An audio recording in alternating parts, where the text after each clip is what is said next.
তারেক রহমানের পরিকল্পনায় দেশের প্রতিটি জেলায় আধুনিক স্পোর্ট কমপ্লেক্স নির্মাণের উদ্যোগ নেওয়া হয়েছে বলে মন্তব্য করেছেন বিএনপির স্থায়ী কমিটির সদস্য আমির খসরু মাহমুদ চৌধুরী। বিএনপির যে শুধুমাত্র রাজনীতি নয়, বাংলাদেশের মানুষের জীবনের প্রতিটি ক্ষেত্রে চাহিদাগুলো আছে, স্পোর্টস হচ্ছে তার একটা ক্রীড়াঙ্গন। এবং এই জন্য আমাদের বিশাল যে প্রোগ্রাম আছে আগামী দিনে সরকারে যদি আমরা যেতে পারি, তার কিছুটা আমি ব্যক্ত করেছি। এবং এই ক্রীড়াঙ্গনকে নিয়ে বিএনপির অনেক বড় চিন্তা আছে, অনেক বড় চিন্তা আছে।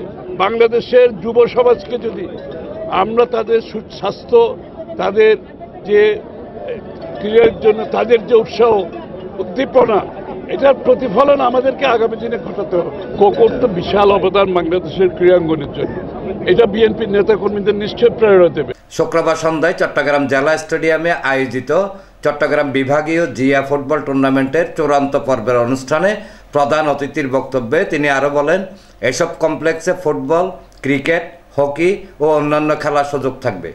একই সঙ্গে এসব কমপ্লেক্সে ট্রেনার সহ বিভিন্ন পদে কর্মসংস্থানও সৃষ্টি হবে। টুর্নামেন্টে 4টি দল অংশ নেয়। ফাইনালে ট্রাইব্রেকারে হলুদ দলকে হারিয়ে সাব্বিরের নেতৃত্বাধীন নীল দল চ্যাম্পিয়ন হয়। বিএনপির সাংগঠনিক সম্পাদক মাহবুবুর রহমান শামীমের সভাপতিত্বে অনুষ্ঠানে প্রধান বক্তা ছিলেন চট্টগ্রাম সিটি কর্পোরেশনের মেয়র ডাক্তার শাহাদাত হোসেন। টুর্নামেন্টের উদ্বোধন করেন বিএনপির ক্রীড়া সম্পাদক ও সাতজয়ী জাতীয় ফুটবল দলের সাবেক অধিনায়ক আমিনুল হক।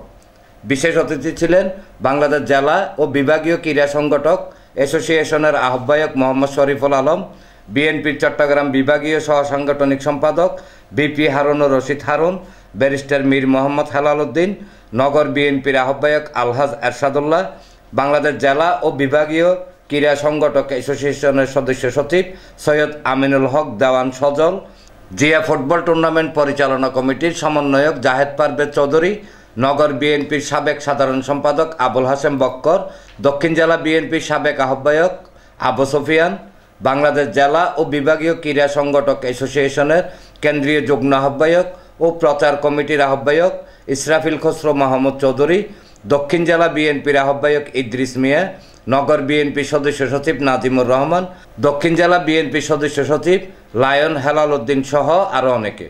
অনুষ্ঠান পরিচালনা করেন মিডিয়া কমিটির আহ্বায়ক বিপ্লব দে পার্থ।